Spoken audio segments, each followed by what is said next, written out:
Diary of a Wimpy Kid, Big Shot by Jeff Kinney. So Mr. Paddle made a new team with Preet plus all the kids who got cut, just so his son could play this season. Well, I wasn't happy to hear that. I thought I was off the hook for basketball, and now all of a sudden I was on an actual team.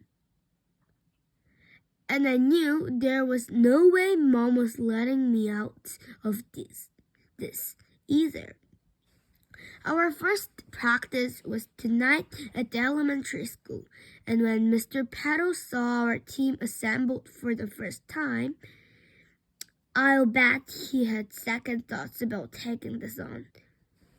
My teammates were the kids who were in the last practice play at tryouts, and I already knew a few of them from school.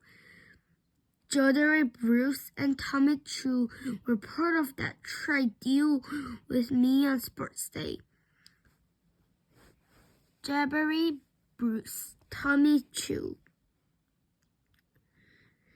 Then there were Doran and Marcus Woodley, who might actually be decent athletes. Decent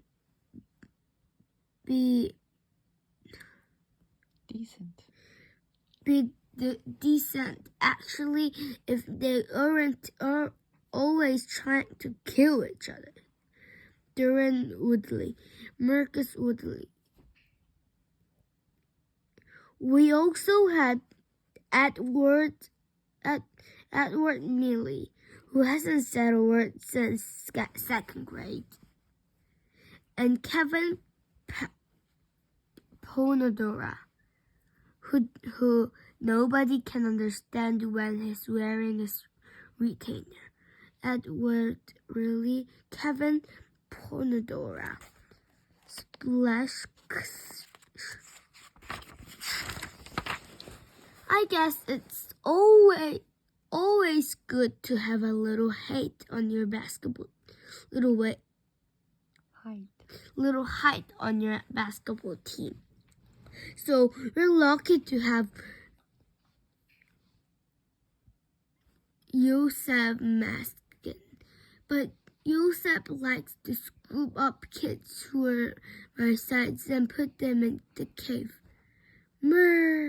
Yosef Merskin.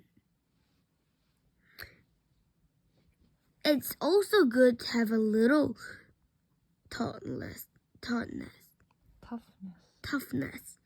And that's where Ruby Bird comes in.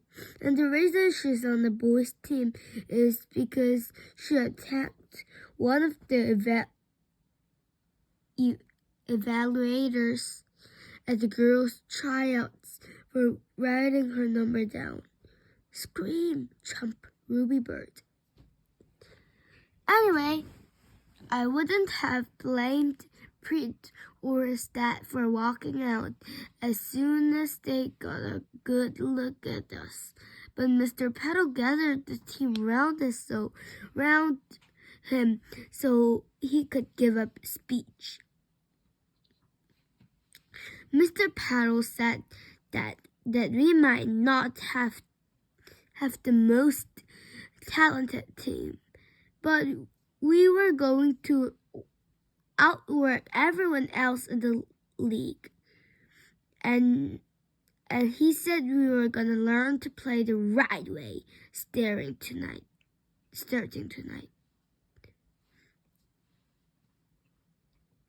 I figured that if this was the guy who taught Preet how to play, maybe he could teach the rest of us too.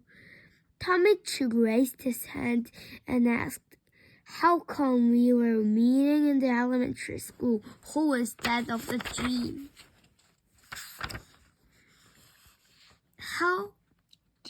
Hall instead of the gym. Mr. Paddle explained that the two other teams booked all the gym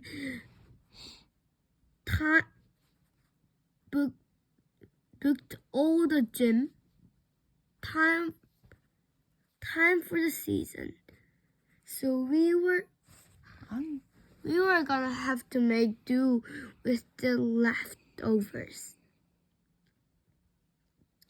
I didn't understand how we were supposed to play basketball when we didn't have a hoop. But Mr. Petal said that we were gonna start with the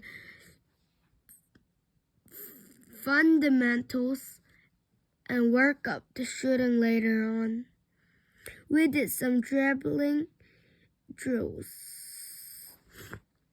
and then moved on to passing.